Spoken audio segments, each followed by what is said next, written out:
Here we go. So this is the video I wanted to watch because it says you were right. You were right. And I assume that this is referring to me. Zepla was right. Zepla is the one who was right about Final Fantasy XIV for all these years, telling people, shouting it from the rooftops, this game is really good, and all the WoW creators should come and give it a try, and nobody listened until just now, so I think that he's referring directly to me. Zepla, you were right. I know. I know. Okay, let me unmute it. Oh, hello again. Oh, is he too loud? Is he too loud? Right, I have taken your advice. Seriously, so many of you just said, do coils in your comments. Yeah, Coils. you're right. Oh. We did coils. Oh, he's talking about, okay. He's not talking about me. It's about Coils of Bahamut. I never told him to do coils. Okay, forget everything I just said. Now, we did it for the story. I'm going to do synced min I item never level said to do that. later. We're currently moving our right now suspended. Wouldn't it be funny if he's like, so I did what you guys told me to do, and I got into this Blue Mage group for turn 2 of binding coils, and let me tell you, this was just such an incredible experience for me because, like, we moved through it as a team. We moved through it with everybody on the same page about the skills that we needed, and it was like such a meaningful roleplay experience for me because all of us were Blue Mages together, and man, it was just so much fun to watch everything die in like less than a millisecond. And like, in fact, I felt like the time flew by so quickly that we were in and out of there like within a minute, but it had to have been longer than that. Wow, raid nights over to FF after Endwalker. But man, it was a fascinating experience. I've also done Crystal Tower, of course, for MSQ, so there's a bit to talk about there. Did he do it synced? And this whole thing was just so interesting. It's a sort of raid experience that is very different to what I've experienced in MMO raids. So, Coils and Crystal Tower, let's go. And also, hello, this is a new channel. If you would like to stick around for the rest of my FF14 journey, helpful videos like the G-Shade one we just published, Yeah. and what's going to follow afterwards across even more RPGs, MMOs and stuff, Other slam that MMOs? sub button, ring the bell, No, and no, only FF14. No, only FF14. let's go. What do you mean other So, MMOs? Coils of Bahamut, unsurprisingly, I'm kidding. resolves the I'm story. kidding. Okay, I'm kidding. Some people don't understand it's a joke, and they take that very seriously. I'm kidding. It's okay to play other games. All right, for those of you. Story of Bahamut and the Battle of Cartano. And it does so in a way that I just love, especially as somebody who's used to how World of Warcraft does these things.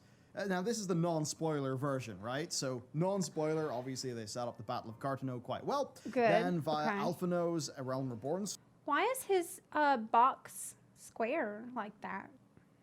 story, and, well, just the core story of A Realm Reborn, you come to learn and understand many of the rules that govern the world, right? All of this grows on you slowly so that you actually understand it, because Is it too quiet? Is it too quiet still? Do I need to turn it louder? Too quiet? Let me see. Let me see. Okay, let me know if it's better. well, the Scions deal with what the Scions deal with, and that you're too one of loud? them, therefore you get it, right? And, of course, it's all explained in the game through your character's journey.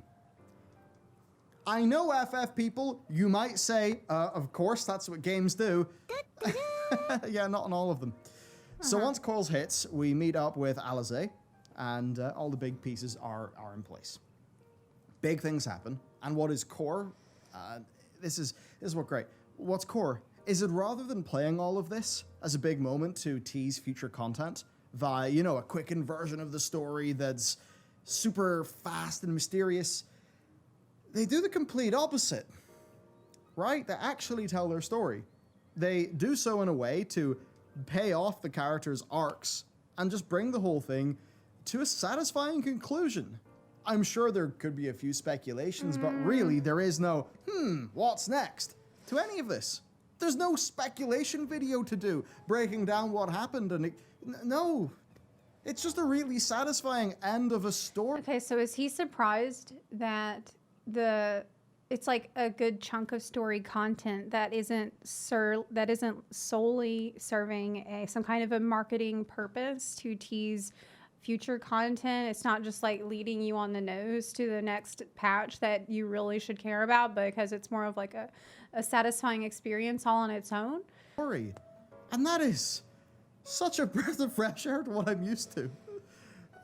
From what I can tell, the whole what's next bit of FF14 storytelling far more hinges on what will naturally happen because of the state of the world and its peoples, rather than dropping mystery boxes around the place.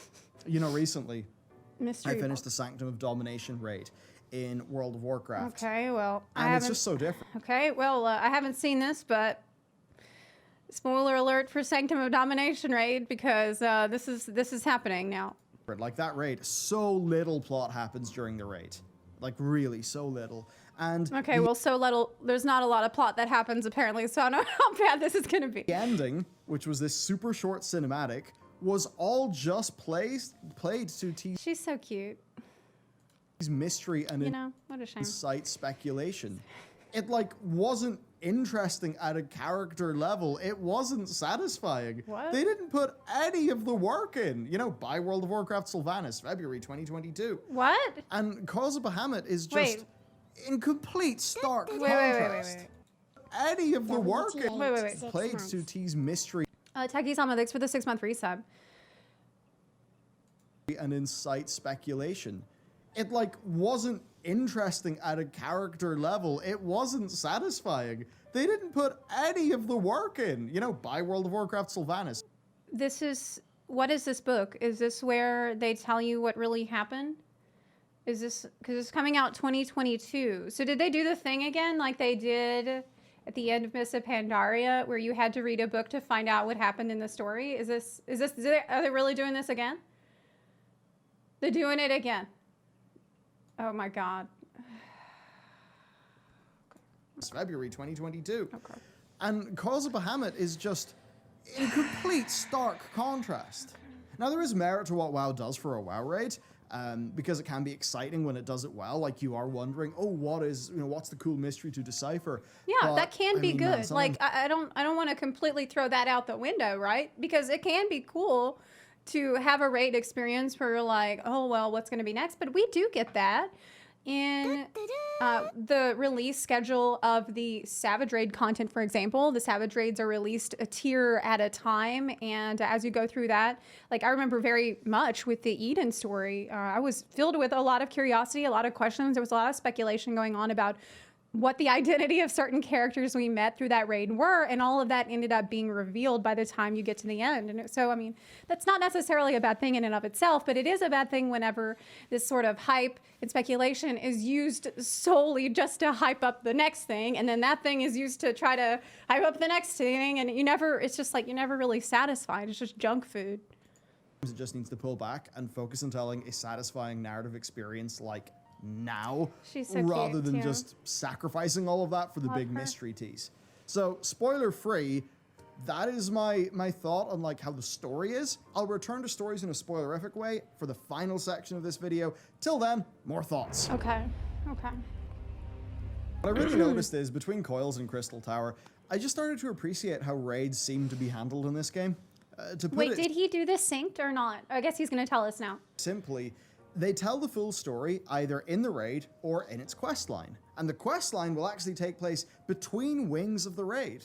So, you know, rather than getting a pat in the back and a good luck from an NPC and then just having to go face off all the bosses with not a lot of story going on in between, you do get a far more cohesive narrative experience.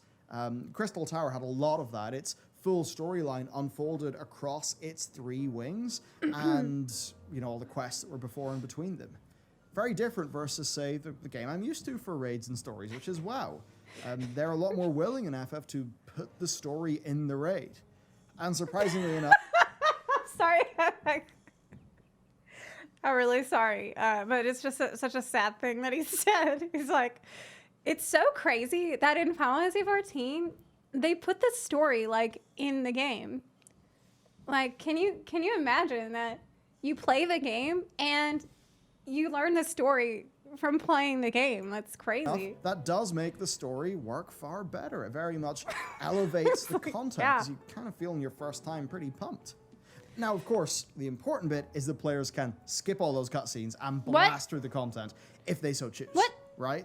So it's just that thing where within the raid, Like, I know WoW's You're not supposed to tell anyone about that. What are you doing? got story in its raids, but not as much as FF really has story there. And when there's that story to enjoy, it's great. And they're clearly not ashamed of telling you a story. You know? Like, you get a 15-minute cutscene, you know, when Flames of Truth is shown in Ashamed. I feel so embarrassed. Coils. Revealing too much. And, like, that just makes it all come together as just so much more than the sum of its parts. Right? I mean, you see that big cinematic before the final, you know, the end fight, and it's just so cool. You feel really pumped. And that just delivers this very complete feeling narrative experience, not just a string of boss fights. All, of course, with that stuff being skippable so that you can have snappy repeat runs. Really fantastic. Okay. Yep, they put the game in the game. Music. I know I need to talk about music more. Man, the music's so much more out there than I'm used to. Like, Garuda's has got the vocals. Indeed, like quite a few of the trials and the raids, they've got vocals. And I mean, man, the final Bahamut fight where it's playing answers, like, that's pretty incredible. The phase transitions that feel just like perfectly timed. It just comes together so well. It elevates the experience. And just the way that track and the different versions of it kind of permeate through the Coils soundtrack. It's near perfect. And again, for me, it's a very welcome change in pace from the sort of generic looming orchestral stuff that I've been used to. So again, yes, there's a bit of a novelty bias here, but it's another massive experiential thumbs up. I think that one thing that he will notice, I know it didn't seem like I was paying attention because I was singing a song, but I actually was listening to what he had to say. I think that's something that he will notice as he plays through the game, and that's something I started to appreciate, especially in more recent expansions, is that there is such a wide array of different kinds of musical genres that the game goes through, just depending on what's fitting for this place, what's fitting for this boss, what's going to feel right here. It doesn't matter if it all has to sound like similar. It all has to sound like on brand for this game. I think World of Warcraft tends to do that a lot more. Like, oh, this all needs to sound Warcrafty, right? But in Final Fantasy 14, like, you walk into Amarang and you hear something that's really ambient, or like you go to fight a boss and it's like suddenly rock, or you go into a dungeon, you'll hear like jazz music. And they're doing more and more of that lately, and it's just really fun and refreshing because you never know what you're going to run into next. Where's the trash? Yeah, exactly. Right? Very little raid content seems to have trash, and I mean, there's a little bit of trash in what I've seen, but not that much. And then people tell me that there's basically no trash in Stormblood and beyond. Yeah, there's no I mean, trash. I think back to WoW, and I remember Trial of the Crusader, This and game it was really neat because it was a boss rush. doesn't have any I've never trash. really enjoyed trash. It's almost like it's called trash as a reason, and I always kind of was suspicious of the argument that trash helps to pace the experience, but I just kind of went along with it. But now that I'm here, I'm like, you know what? Would I rather have big, cool cutscenes and boss fights and the ability to skip the cutscenes to do more boss fights if I want to? Yeah, I actually really would.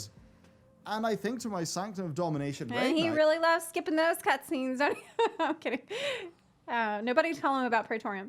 and it's like, too much of that is spent running and fighting trash. And the trash is never fun. Okay, so I have a take on this, right?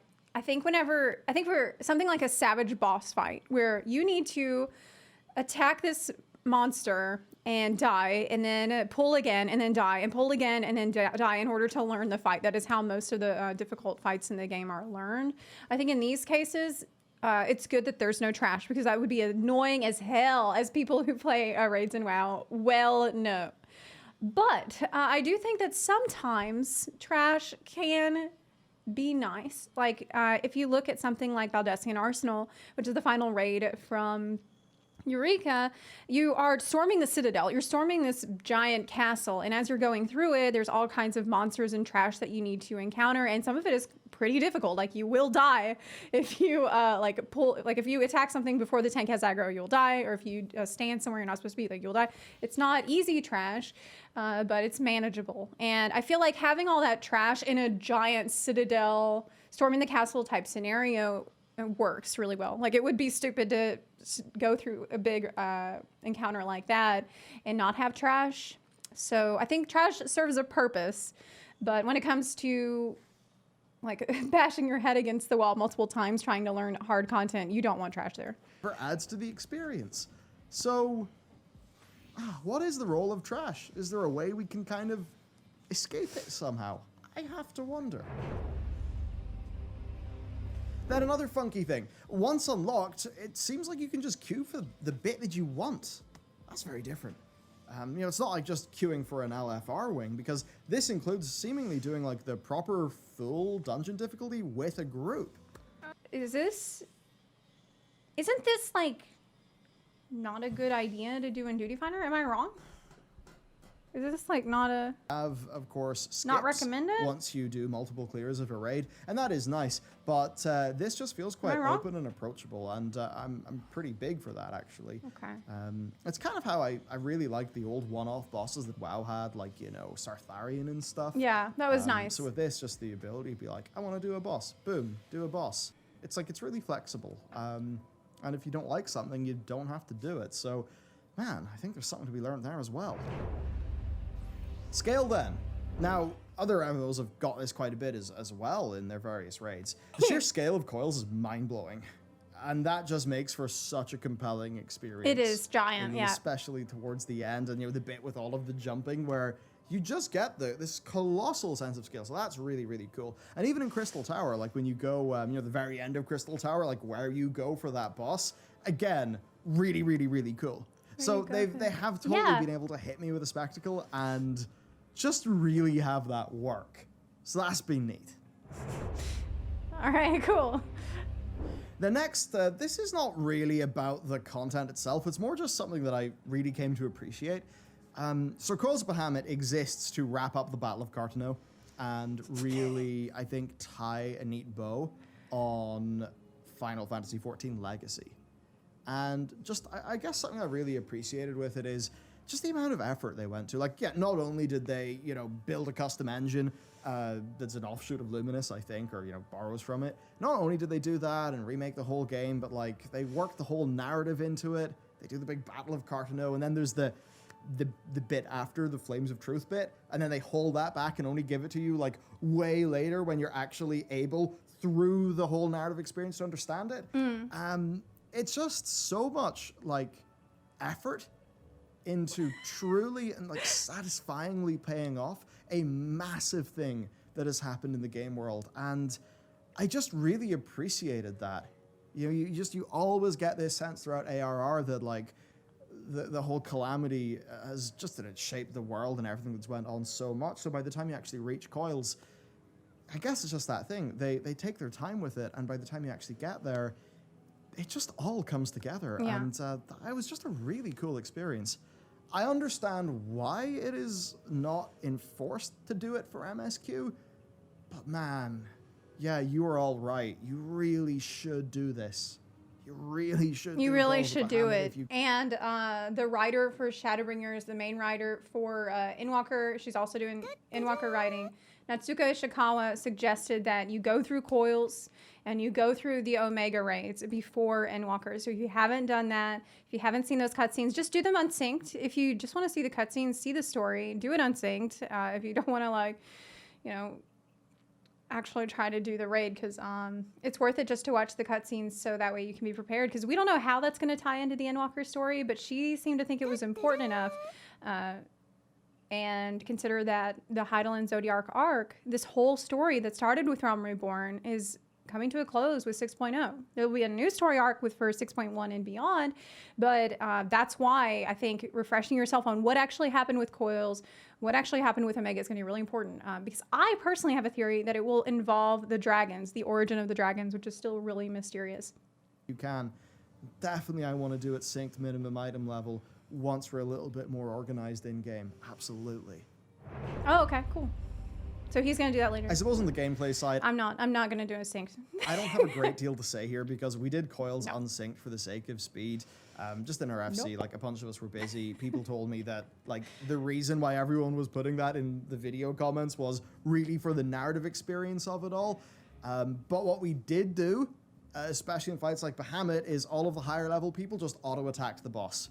So we at least got a bit of a natural progression through. I know that is not an ideal thing. What? And I do plan like the proper dive into this. I cannot wait to do Bahamut properly because that fight seemed pretty incredible. Just the spectacle, the music, Bahamut himself looks so cool. Could do it as Blue Mage. And, you know, I've done this, but now I'm really excited to do it again, like synced minimum item level. Wait, did I do it and on it just Blue made me Mage? think, you know, so many people in my free company were like, oh, cool, we're going to show you this. It's going to be really cool. And then, you know, I go do it, and it's really cool. Can't remember. Now, one of my favorite raids in World of Warcraft is Throne of Thunder. I think it's just such a great raid. Lei Shen is such a great final boss. It's super, super fun. And it was just like, imagine if I could say, hey, everyone, we're going to do Throne of Thunder, synced, minimum item level. And then we could go back there and actually do Throne of Thunder. Vaguely similarly to how it actually felt back in the day when I first did it. Because the systems of the game would actually support that kind of thing and make that old content at least have the potential to provide relevant gameplay. You can't do that in WoW. And WoW just doesn't support that in general. And when it does, it's a part of the fleeting time walking system. Yeah, I kind of forgot that WoW doesn't let you just freely do that. There's the time walking system that he's Which bringing up. really needs more development. Yeah. And it just really opened my mind to like, wow,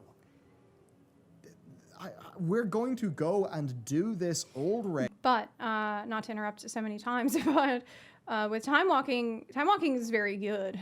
Time walking is awesome in WoW because, first of all, you get rewards for doing this old content synced, well, like synced in quotes, because you have your full kit, I think. Like, you can use all of your spells. You're not level synced down.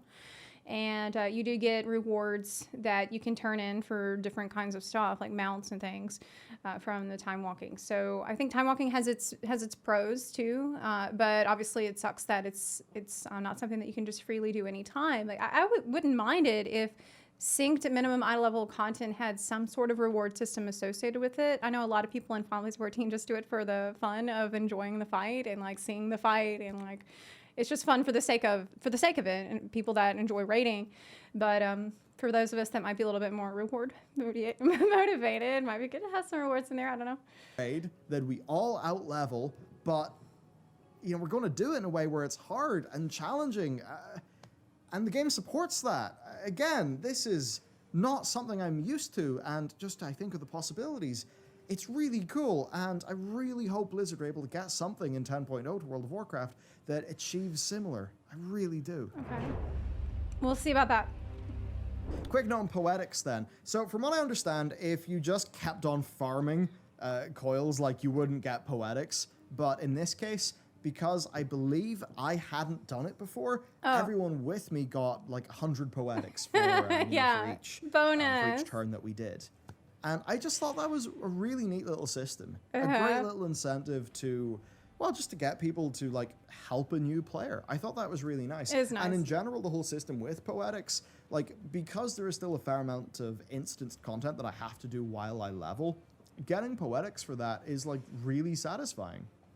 Because I can feel myself, you know, I mean, I have the Ironworks gear now on my ninja, but once I hit 60, I know that there'll be the Heavensward sort of whatever big sets that I can buy with Poetics. I just think that's a really cool thing. It's so good they finally added this NPC to the Aetheryte so that it's just much more clear to a new player what you can even do with your And if I Poetics. help my friends and get more Poetics in the future, well, I know that like I not only will I be getting glam for alt jobs, I'll also be getting gear that'll be really useful for those alt jobs when I level them up. So I just think the Poetics, it's a very simple system, but I really like how it just keeps more aspects of the game rewarding in a way that feels relevant enough Yeah, I think I'm going to let him finish what to his your thought. character, like no matter what. So yeah, I think that's great. So about Poetics, I think that Poetics is one of the best systems in the game because there is always something there that you can use with Poetics. Like if you're a newer player, you can just buy gear for your jobs, the Ironworks gear that he was getting. If you are wanting to get Heavensward relics, you can buy a ton of stuff for your Heavensward relic that you would need with Poetics. If you're someone like me, I will use Poetics usually to buy like gardening soil, which is really expensive. So I can either use it myself or I can sell it on the market board. There's a million different things you can do with Poetics. It's a very successful system. Coil's narrative then. So Oh, here we go. Okay, so he's going to talk about the narrative here of Coils, but I don't know. Maybe I don't know if I should watch through to the end of this part. Yeah, I think I should end it here. It doesn't matter if it's ancient content. It's just the way that I like to do things around here. I like to not go into spoiler territory if I don't think that there is any reason for me to do it. Yeah, it might be 5-year-old spoilers, but think about there's so many new players. It's all new to them. So there's some people that might have seen it 5 years ago. There's some people that might be going through it right now. So it's really the 5-year-old spoiler thing. I don't think it really applies to Final Fantasy 14. Maybe I'll just skip to the end till he's done talking about it. Is there an end? So there you go. Yeah. You all told me to do Coils of Bahamut, and I know some of you will be unsatisfied that I didn't do it, synced min item level. What's the problem? I hope you understand why and that I am going to do that in the future, but I do think most people were saying that because they were like, hey, don't miss this bit of the story before you move on to Heavensward, so yeah, I took that seriously, and man, I think a few things have been learned indeed. Very interesting. Thank you for, I suppose, the suggestions, the recommendations. They certainly spurred me on to do it, and I'm very glad that I did. So Okay, so if you want to watch the rest, the part that I skipped the spoilery part, you can. I'm going to put the link to this video in the chat. It is there in the chat. You can go and watch it. Yeah. Experience of that. Have a wonderful day. Keep on giving me suggestions. I mean, damn, you guys have got a pretty high hit rate. Suggestions. Sub to the channel, of course. Okay, what does he need to do next? I know. Hildebrand. He's got to do the Hildebrand story. I know Preach just did it. What else? What should we tell Bellular to go after next? Did he unlock Samurai? I thought Bellular was going to do Samurai. Yeah, that was awesome. I really enjoyed that. It's great. It was very positive. He didn't have anything negative to say actually at all. But this was all entirely about his Coils of Bahamut experience. I mean, what could you possibly say that's negative about that? It's pretty much universally loved content.